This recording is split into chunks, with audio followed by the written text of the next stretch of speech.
How to build great teams.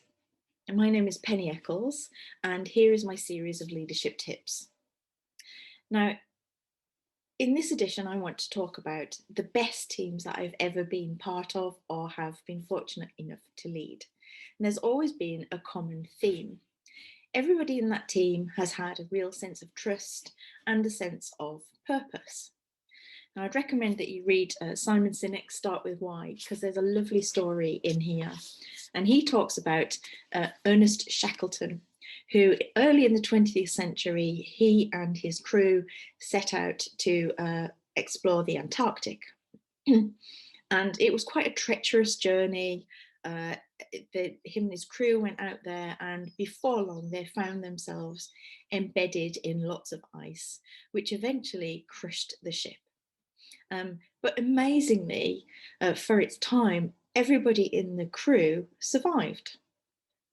Didn't eat each other, and they didn't cause mutiny, which was quite rare in those times. So why was that?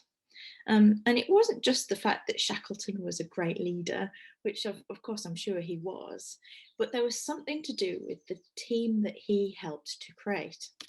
And you only have to look at the advert that he posted in his local newspaper to find out the type of spirit he wanted in his team.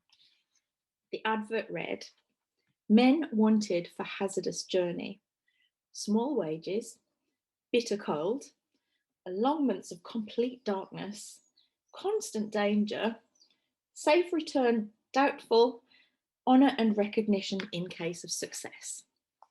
Now, when I read this, it really struck a chord, because I think I'm the type of person that is quite drawn to insurmountable odds, and I tend to attract others who feel that sense of wanting to win as well. And for me, that's created some amazing teams that I've been so lucky to work with. So my question to you is, how do you create that sense of purpose to make sure that people don't eat each other, but being serious, to make sure that people are clear on what that purpose is? Not long back, I was very lucky to witness the work of a very high performing team in Australia. And in their office, they had a note upon the wall, and it said, "Safe word, okie dokie." And I said, "What does that mean?" And they chuckled a bit and got a bit embarrassed. But they said, when you're in a meeting and one of your team members just says something and you think, "Oh, don't say that," and you really would like to just nudge them under the table, we have a code word and we say to each other, "Okie dokie."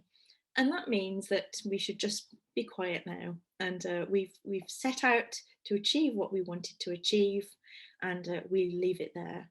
And the team said that everybody got that. And it's only in teams that have deep trust that can achieve that sense of joint purpose and just knowing when to shush.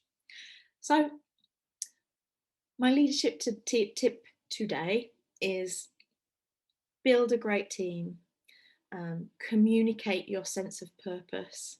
And if that is about achieving insurmountable odds, make that clear to your team. And only then can you really achieve the impossible.